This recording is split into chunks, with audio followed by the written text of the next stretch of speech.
Oh, if you guys only knew how many attempts it's taking me to get this video knocked out. It's pretty sad. I think I'm at number 18 right now, and I think I can do it right now. All right, the questions on Instagram. Some of them are great questions. Note that I said some of them. Some of them are great questions, and I feel bad not answering some of them because they're so repetitive. And it's nobody's fault. It's just I hear it over and over, and it's hard for me. It's getting harder for me to answer those questions. And I feel bad because I love conversing with you guys. I love answering those questions. And I said, you know what? Let's push some of those questions over to YouTube. That way I can give you my opinion. I don't want to give you my answer because there's really no perfect answer on some of these questions. I just want to give you my opinion and then take it for what it is, and hopefully it helps you out. The questions vary. What do you do with the pigs after you kill them? Caliber selection, rifle selection, AR over bolt gun, night vision versus thermal. The questions are great, and I feel really bad not answering those questions, so we're going to do this over here on YouTube, okay? And the one that sticks out the most is caliber selection.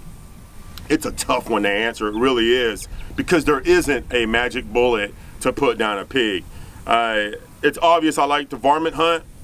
Here in Texas, I can hunt pigs, coyotes, and bobcats all year long. I tend to give them a break over the summertime and hunt them real hard during the winter time. But anyways, let's get this going, okay? It is really a difficult question to answer, and the first thing that I ask is, what platform do you plan on using? The AR-15 or the bolt gun? Majority of the time, people always lean towards the AR-15. Why? It's probably one of the most favored rifles in the US. I got one right here. My PWS and 223 Wadley. This is my day rig right here. Love this thing, all right? When I first got into the whole AR scene, there was only two options, 223 and the AR-10 and 308. That was it. And it was rough because at that time I really wasn't the best hunter, and I always blamed a miss or a wounded animal on the 223. Always. The bullet options were slim. You had 62 grain full metal jackets and maybe some 55s or 62 grain ballistic tips or hollow points. But now they're getting heavier and they're getting way more accurate, and the technology behind the actual projectile is they expand really well and they hold a lot better now. But anyways, then the 308, it was another one that I had issues with, and a lot of it had to do with weight, and the options on the AR-10 back then were really slim. You basically had a receiver that was heavy as crap, and the rail was just as long as the receiver and probably like an inch high. It was ridiculous, and a free floating rail. Now, if you wanted to customize an AR-10 back then, it cost money. And I remember trying to build an AR-10. It was like $1,800 to $2,000 to get it the way that I would like to have them like right now. It was crazy expensive back then. So I veered away from them for a little bit and went with the bolt guns, and then I got back in it. And when I got back into the ARs, the options just started to grow, okay? And the rifles got so much better. So we're gonna talk about the ARs, all right? And the options. Guys, you know this. If you're watching this, if you're in the guns, somewhat in the guns, you know what options are out there. We got 458 SOCOM, we got 300 Blackout, we got 7.62 by 39, we got the 223, 6.5 Creedmoor, 300 Win Mag, 338 Lapua if you want. There's just so many great calibers out there, and where do you go? What do you lean to? It gets really hard, especially when you're watching people on social media like YouTube and Instagram, on the forums. You got Chris over here that's just dead set on 6.8.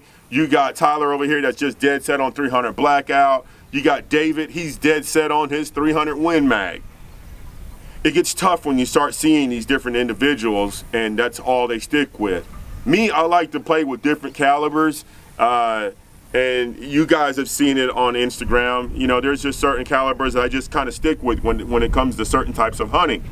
But it's really going to come down to cost, guys. It's really going to come down to cost. You got to play your cards right. I've seen it. Guys will hit me up and they're like, hey man, I just built this AR-10 just like the one you had in 6.5 Creedmoor, got the same scope, got all of this. All right, awesome, man. Good luck. I hope it works out for you. And 2 months later, hey man, you know anybody that's interested in buying an AR-10? Whoa, what happened? Why are you selling it, man? What's going on? Oh man, it's too heavy and it's too expensive. That's not good. You know, that sucks. Not everybody's budget's the same.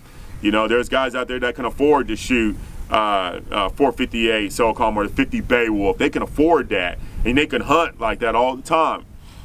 Not everybody has that type of budget, especially when you're trying to hunt, let's just say 2 weekends out of the month, and you're dumping $60, $80. I mean, that gets pretty expensive. That's fuel.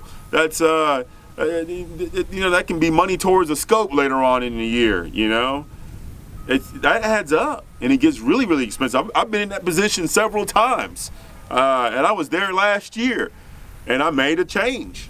And you guys seen it. I run that 7.62x39. Not pushing it. I'm not even going to talk about it much, but I'm shooting ammo for dirt cheap, and I'm having great results. Okay, but I just want you guys to sit down, figure out what platform you want to go with. If you're going to go with the AR platform, figure out if you want to go with the AR-15 or the AR-10. Start paying attention to weight, barrel length, all this types of stuff, okay? How reliable is this caliber that I'm choosing out of this platform? How much is it going to cost me? Look at the ballistics, all right? If you feel like you're not that great of a shot, then you probably want to lean towards something that's going to be a lot more accurate, okay? And again, you got to pay attention to that cost, because I don't want you to be that person that's going to be building this rifle or getting a rifle or buying a rifle, and then a few months later you're having to sell it because you can't afford to hunt. That's a horrible position to be put in. So there is no such thing as a perfect caliber. You can kill pigs with so many options out there, even all the way down to the 17 HMR. But that's one round I wouldn't even touch, because at nighttime you're trying to be as effective as possible. You know, you're not playing games. A well-placed shot with the 17, yeah, you can put a pig down, of course. You can put them down with just about any caliber, but it's going to come down to that shot placement. And you know, when you're choosing that caliber, the number one thing I want you guys to pay attention to is cost, because that will always catch up to you and bite you in the butt. It's cost. So I hope I answered that the best way I could. I love hunting with this platform. I also love hunting with the bolt gun. During the summer times like this, I tend to see pigs out during the day a lot more, and I like carrying the 6.5 Creedmoor or the 300 Win Mag and just post up and taking a poke at 500 yards, you know? But again, the options are out there. Just be careful which route you go, all right? I hope I answered that the best way I could, and I will try to get some other questions pushed over here to YouTube. I appreciate you guys watching. If you like what you see, please subscribe, share with your friends, tell me what you think, and tell me what you guys would like to see next time. Maybe we can bring it up and talk about it. But I'm going to do everything I can to try to keep some videos going. I've been slacking, but trust me, it's on my mind all the time. I just have a hard time applying myself to it. So thanks, guys. I appreciate your time.